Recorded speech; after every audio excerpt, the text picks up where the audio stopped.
ప్యాపిలి మండలంలోని పోతుదొడ్డి గ్రామంలో జరిగిన బీసీ జయహో బీసీ డిక్లరేషన్ సభలో డోన్ అసెంబ్లీ నియోజకవర్గం తెలుగుదేశం బీజేపీ జనసేన ఉమ్మడి పార్టీల అభ్యర్థి అయిన శ్రీ కోట్ల జయసూర్య ప్రకాష్ రెడ్డి గారు, నంద్యాల పార్లమెంట్ తెలుగుదేశం పార్టీ అభ్యర్థిని డాక్టర్ బైరెడ్డి శబరి ముఖ్య అతిథులుగా పాల్గొన్నారు. శ్రీ కోట్ల జయసూర్య ప్రకాష్ రెడ్డి డాక్టర్ శబరి మాట్లాడుతూ వైసీపీ ప్రభుత్వ వైఫల్యాలపై విరుచుకుపడ్డారు. డోన్ అసెంబ్లీ నియోజకవర్గాన్ని కర్నూలు జిల్లాలో కలపడానికి శక్తి వంచన లేకుండా కృషి చేసి సాధిస్తామని ప్రజలకు హామీ ఇచ్చారు. కావున డోన్ అసెంబ్లీ నియోజకవర్గం ప్రజలందరూ ఆలోచించి డోన్ అసెంబ్లీ నియోజకవర్గం ఇంకా అభివృద్ధి చెందాలంటే ప్రజలకు ఉన్న సమస్యలు అన్నింటినీ తీర్చగల సత్తా ఉన్న తెలుగుదేశం పార్టీకి చెందిన ప్రతి ఒక్కరూ 2 ఓట్లు సైకిల్ గుర్తుపై వేయించి అత్యధిక మెజార్టీతో గెలిపించవలసిందిగా కోరడమైనది. ఈ కార్యక్రమంలో నియోజకవర్గ తెలుగుదేశం పార్టీ నాయకులు, కార్యకర్తలు, అభిమానులు వీరిగా పాల్గొని జయప్రదం చేశారు.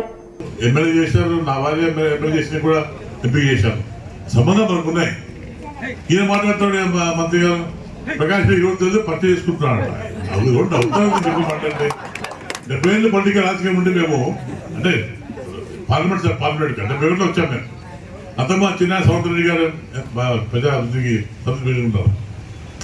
మా కోనాడు గారు చిన్న గారు ఎంపిక చేశారు, మన ఆర్థాలు చేశారు, నేను మూర్తాలు చేశాను, కృష్ణమూర్తి గారు చేశారు.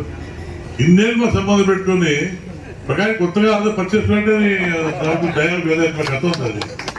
ఆయన మాది మేము కథలు చెప్పలేము. మేమున్నా పెద్ద కథలు అన్ని దొంగ కథలు నేను చెప్పలేము. ఏమన్నా మేము పెద్ద స్పీకర్స్ కాదు, మేము ఫ్యాక్ట్ మాట్లాడతాం. మాలో శుద్ధి కొట్టాం. మేము ఆయన అసెంబ్లీ శుద్ధి కొడతాడు, పేపర్ శుద్ధి కొడతాడు, శుద్ధి కొడతాడు. అవసరం లేదు మాకు. మా ప్రజలు రియాలిటీ మాట్లాడుకుందాం, అదే కష్టాలు మాట్లాడుకుందాం, గ్రామ సమస్యలు మాట్లాడుకుందాం. అదే కానీ ఇంకో మాట అన్నాడు, శ్వేత ఎమ్మెల్యేనప్పుడు జీడీపీ నుండి 50 కోట్లు 50 కోట్లు పెట్టి జీడీపీ నుండి తీసుకొచ్చాం. డబ్బుకి నేను స్టేట్మెంట్ ఇచ్చాడు, జీడీపీ తెచ్చి నీళ్ళు తెచ్చి అన్నాడు. ఎక్కడ 2004 ఎక్కడ ఈ లేకపోయినా జీడీపీకు కట్ట పెంచారు. 40 కోట్లు పెట్టి వాళ్ళ కోసం కాంట్రాక్ట్ ఆయన మనిషి, వాళ్ళ మనిషి కట్ట కోసం కట్ట పెంచారు. ఎంత 1/2 ఫీట్ పెంచారు. సాంగ్ చేసేది 7 కోట్లు వేసి పెట్టారు. అదే గుండెల బాగా చెప్తున్నారు, ఇచ్చిందే కదా గుండెల బాగా కంప్లీట్ అయ్యాయి. అటువంటి లేకుండా కట్ట స్థితిదానికి డబ్బు తీసుకొని అందులో స్టాక్ ఉన్న 5 కేజీలు వదిలిపెట్టారు. ఎంత దారుణమైంది. నేను చెప్పాను చేస్తాను ఏంటంటే లేదు సార్ మాకు దూరం అయిపోవాలి అంటే డబ్బులు గవర్నమెంట్ పడిపోతుంది తెలుసు, డబ్బులు కావాలని చెప్పి 20 కోట్లు కొట్టేశారు. దాన్ని కూడా మాట్లాడే అవసరం లేదు, మనకు మాట్లాడే అవసరం లేదు. మనం ఏ మాట్లాడు ఏదో స్టేట్మెంట్ ఇస్తాడు ఆయన, బయటికి పబ్లిక్ మీద రాడు, ఆఫీస్ స్టేట్మెంట్ ఇస్తాడు. ఓ పెద్ద కూర్చోండి సార్ ఏదో చేసుకుని ఆయన మాట్లాడితే పెద్దవాళ్ళు కూడా అర్థం ఆయన గురించి మాట్లాడుతుంది తక్కువ. మనకు కావాల్సింది ఇది కావాల్సింది మాకు 150 కుటుంబాలకు పట్టా ఇస్తామని లేదు. ఈ గ్రామం 150కి తాగునీరు సమస్య ఉంది, స్పెషల్ పార్టీ కావాలి కదా. మనం వస్తే ఇస్తాం, ఫ్రీ ఇస్తాం. ఈ ప్రాంతంలో జరిగిందంటే కేవలం తెలుగుదేశం కోట్ల వాళ్ళు తప్పించి ఈ ప్రాంతంలో ఎవరు ఇప్పుడు మనం శబరి గారు కాబట్టి ఆశిస్తాం. ఆయన తప్పకుండా ఆయన డబ్బులతో దీని సమస్య కోసం తప్పకుండా డబ్బు ఖర్చు పెట్టి మన కష్టం లాగుంటే కూడా నాకు నమ్మకం ఉంది. ఎందుకంటే పొలిటికల్ ఫ్యామిలీ మనకు కూడా తెలుసు, గ్రామాల పరిస్థితి తెలుసు, గ్రామ సమస్య తెలుసు, రైతు సమస్య తెలుసు. కాబట్టి ఆయన కూడా సపోర్ట్ చేస్తుంది. కాబట్టి తప్పకుండా నేను ఆమె కలిసి తప్పకుండా సమస్యలు తీసుకుంటూ పోతాం. ఈ విధంగా ఈ 20 కుటుంబాలు పునరుద్ధరిద్దాం. తాగునీరు సమస్య స్పెషల్గా కనిపిస్తున్నాం తప్పకుండా. మన ఇలా నేను మన జ్వరగా ఉన్నారు నంద్యాల గోర్కల్ తీసుకొస్తున్నాడు ఆయన. దాదాపు సెంట్రల్ గవర్నమెంట్ స్కీమ్ అది. గోర్కల్లో కింద స్వీపేజ్ ఉంది. ఇప్పుడు గజా ముఖ్యమంత్రి కూడా దాని సమస్య అయితే ఉంది. ఎంతకాలం నుంచి సాగుండదు. దీని కింద 10 చోట్ల 100 చోట్ల పాలనలో బోర్లు ఎక్కి పడుతుంది. వర్షం ఉన్నప్పుడు నీళ్ళు కొంతప్పుడు నీళ్ళు వస్తాయి, నీళ్ళు ఏమండి తెలిసి మాట్లాడుతున్నారో నిలబడుతుంది. కానీ ఇప్పుడు ఆయన ఎందుకంటే అది మీద ముఖ్యమంత్రి అవుతాడు కాబట్టి ఆయన మీద మీద అనుకుంటున్నాడు. ఆయన కొన్ని మనకి మాట్లాడదు. కానీ మేధాతనం మేము ఎలక్షన్ చూపిస్తాం.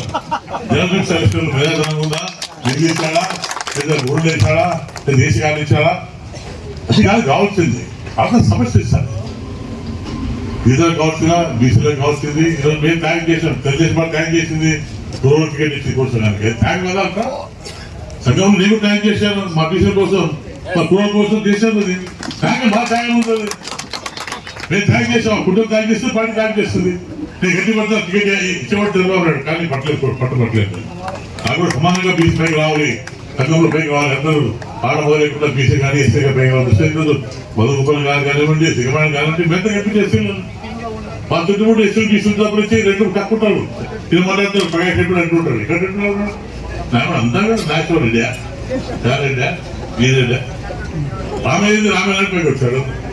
అది కూడా చెప్పండి. వ్యవసాయం జీవోపతి చేయమన్నాడు, కమిషన్ జీవోపతి చేయమన్నాడు. ఎక్కడ నేను సపోర్ట్ చెప్పుకోవాలని ఏం చేశాను? అది పద్ధతి కాదు వచ్చి అది నేను జరిగింది కదా. కాబట్టి నేను ఇప్పుడు ఇక్కడ మనం తప్పకుండా ఇల్లు కానివ్వండి, రోడ్లు కానివ్వండి, ఈరోజు మద్యం ముందు మాట్లాడతారు. అంతలో పాపం ఎక్స్పీరియన్స్ కష్టపడి ఫ్యాక్టరీ ఇస్తాడు, దాన్ని తీసుకొని ఇష్టమైతే కొడుతారు. డబ్బు వెళ్ళిపోతున్నాయి, పేటీఎం లేవు, బ్యాంక్ కార్డు లేవు, క్యాష్ చేయాలా, పాలు తీసుకోవాలి. డబ్బులు వెళ్ళిపోతున్నాయి. ఇసుక డబ్బులు నేను ఎప్పుడు ఛాలెంజ్ చేస్తున్నా. ఈరోజు కూడా మీ గ్రామ సభ్యులు ఛాలెంజ్ చేస్తున్నా. నేను సెక్రటరీగా తప్ప ఇద్దరు కలిసి తప్ప మీకు దమ్ము ధైర్యం అంటే ఎన్ని కోట్ల మద్యం కొట్టారు మీరు నుంచి ఈ తుంగభద్ర నుండి ఎన్ని టన్నుల ఇసుక కొడారు? దమ్ముందా, ధైర్యం ఉందా? దీనికి ఛాలెంజ్ చేస్తాం. మేము కూడా మాట్లాడతాం. మీకు ధైర్యం ఉందా? నేను మాట్లాడితే ఛాలెంజ్ చేసినాడు.